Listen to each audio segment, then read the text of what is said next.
Sige! Subukan mo. Bubutasan ko yung katawan mo. Ang Ivan na yan at si Isaac ay iisa. Wala akong pakialam kahit sa pa si Satanas. Tatapusin ko siya. Ano sabi mo? Ang Ivan na to sa si Isaac? Anak mo ako, Dad. Anak mo ako eh. Pero bakit ka naman ganyan? We should tell the truth now. We should tell the truth. No, you never be like me. Because you're not a Banson. You're simply not a Banson. Isa ka lang batang pinulot sa kalye para ipalit sa nawala kong anak. Ah, ikaw yung ampon ng mga Banson. Ivan Astudillo. Hindi na ka pa banggit sa mga nagpalaki sa akin. Reporter ka ba? Oo.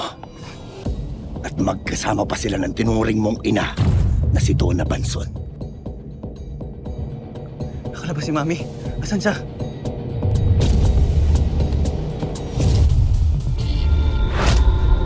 Ate, okay ka lang ba?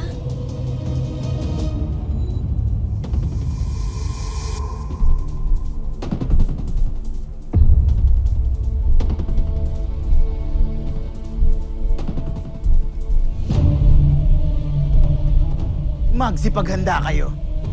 Baka kung anong mga nilalangang maglabasan, pagtuluyan ng kinain ng buwan ng araw.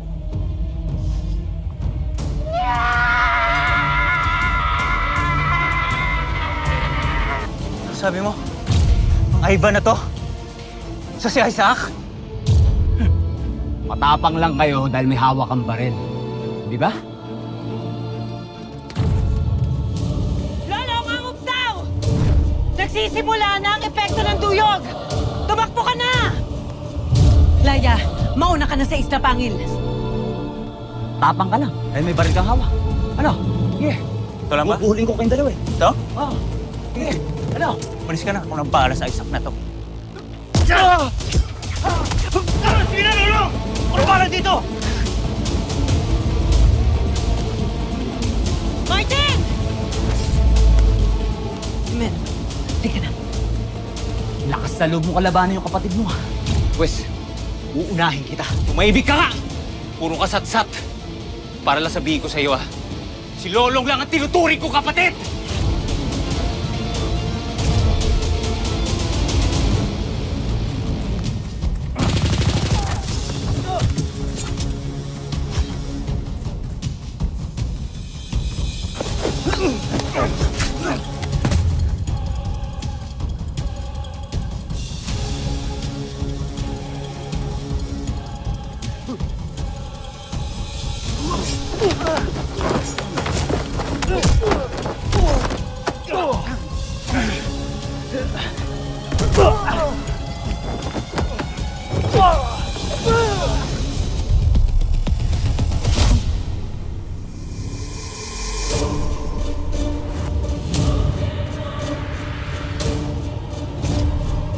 Nangyayari na.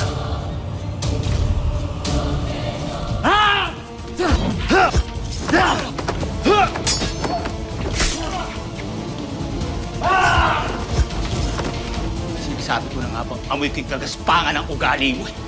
Kaya dapat sa'yo tinatapos na.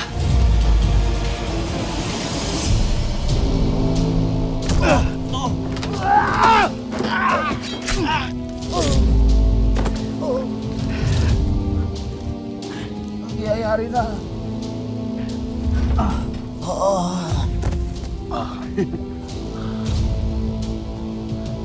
Paano, Nando? Nasa akin ang daw. Hindi magkita na lamang tayo sa impyerno. Ha? Huwag kang mag-alala.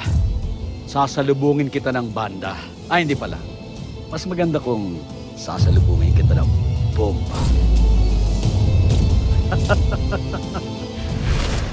I'm not taking time bomb, Dad.